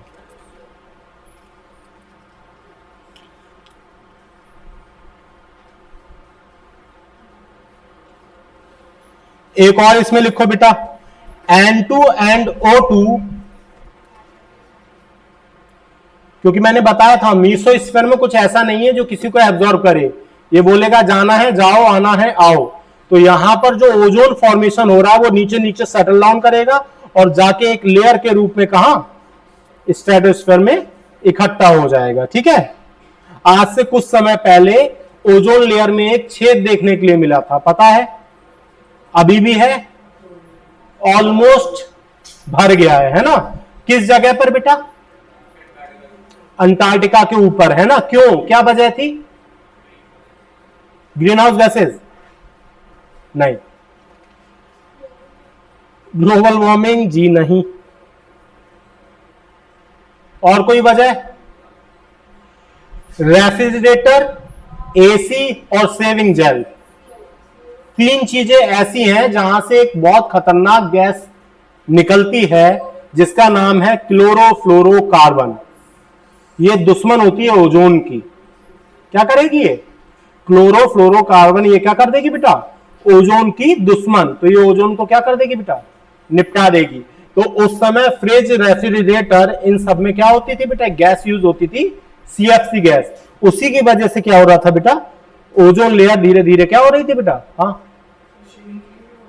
हाँ, उसमें भी बेटा, सेविंग क्रीम में भी एक यही वाली जो, देखो जैसे हम बात करते हैं कोल्ड ड्रिंक की, कोल्ड ड्रिंक में कौन सी गैस होती है, कार्बन डाइऑक्साइड डाली जाती है, कार्बोनिक एसिड होता है। ठीक है, सिमिलरली सेविंग क्रीम भी जब यूज होती है, जो फोम बनते हैं ना, उसकी वजह ही वही होती है, वो गैस। अब तो चेंज कर दिया गया सबका सिस्टम, है ना। अब फ्रिज में भी सीएफसी गैस नहीं पड़ती है। रीजन क्या था, जब ओजोन लेयर में छेद होने लगा तो साइंटिस्ट ने पता किया भाई क्या रीजन है, तो उन्हें पता चला ये जो सीएफसी नाम का प्राणी है ये क्या कर रहा है, ओजोन लेयर को डैमेज कर रहा है। तो फिर इस सीएफसी का क्या किया गया बेटा, सब्स्टिट्यूट निकाला गया। तो सीएफसी का सब्स्टिट्यूट निकल के आया एचएफसी, हाइड्रोफ्लोरोकार्बन। तो ओजोन लेयर को बचाने के लिए सीएफसी को रिप्लेस कर दिया किससे बेटा, एचएफसी से, हाइड्रोफ्लोरोकार्बन से। अब ये हाइड्रोफ्लोरोकार्बन थी, ये क्या नहीं करती थी बेटा, ओजोन लेयर को तो डैमेज नहीं करती थी, पर इसका एक और डिसएडवांटेज है, is highly green house gas, highly effective green house gas, carbon से 10,000 गुना ज्यादा। जितना हाई कार्बन डाइऑक्साइड एटमॉस्फेयर को गर्म करेगी, उससे 10,000 टाइम्स ज्यादा कौन करेगी बेटा? HFC करेगी। ठीक है, देखो आगे कुछ और सब्स्टिट्यूट निकालते हैं तो सही है।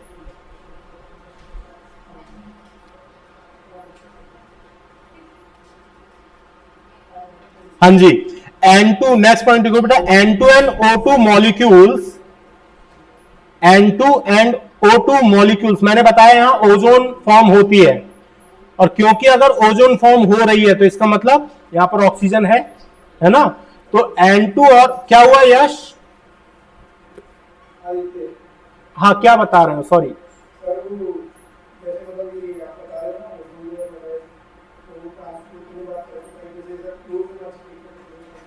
क्लोज होना चाहिए।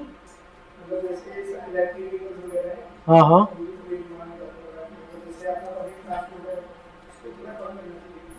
एक्चुअल में बेटा चलो इस टॉपिक को कंप्लीट करें फिर इस पॉइंट पे आते हैं। ठीक है, थोड़ा सा चलो, अच्छा पॉइंट है।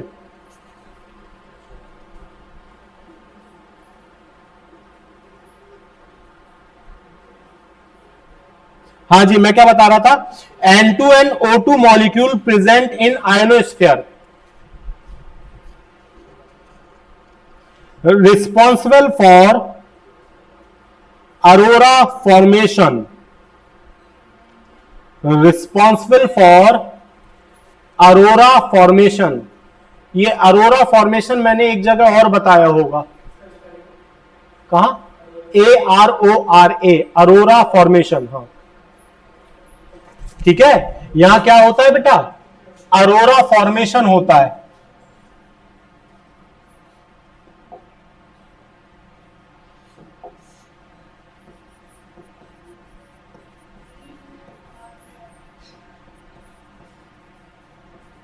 ठीक है, किसके प्रेजेंस में बेटा?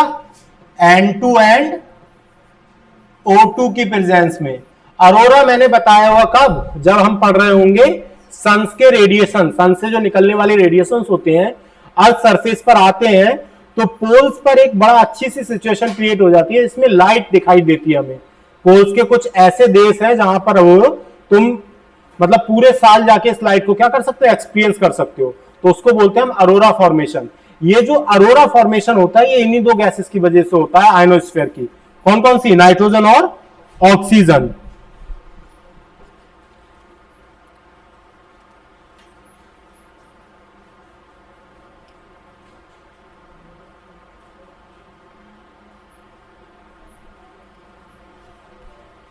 ठीक है, और यहीं से बेटा रिफ्लेक्शन होता है किसका? रेडियो वेव्स का। तो नेक्स्ट पॉइंट लिख लो, radio waves reflected from ionosphere.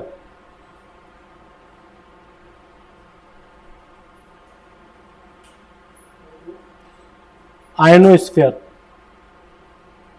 ठीक है, रेडियो वेव समझ रहे हो ना, कम्युनिकेशन के लिए जो यूज होती हैं। हाँ जी, नेक्स्ट लास्ट है बेटा थर्मोस्फीयर का ही सेकंड पार्ट, जिसको हम बोलते हैं एक्सोस्फीयर।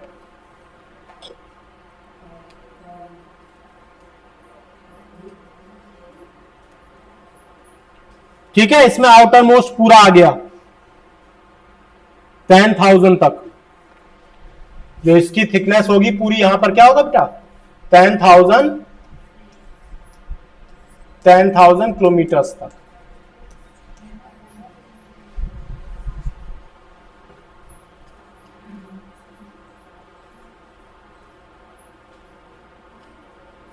ठीक है, ओके। एक्सोस्फीयर का टेम्परेचर लिख लो बेटा, 5568 डिग्री सेल्सियस। ठीक है, हाईएस्ट है ड्यू टू हाई रेडिएशंस। सन की हाई रेडिएशंस यहां होती है, इसी वजह से यहां का टेम्परेचर क्या होता है? हाईएस्ट होता है 5568 डिग्री सेल्सियस।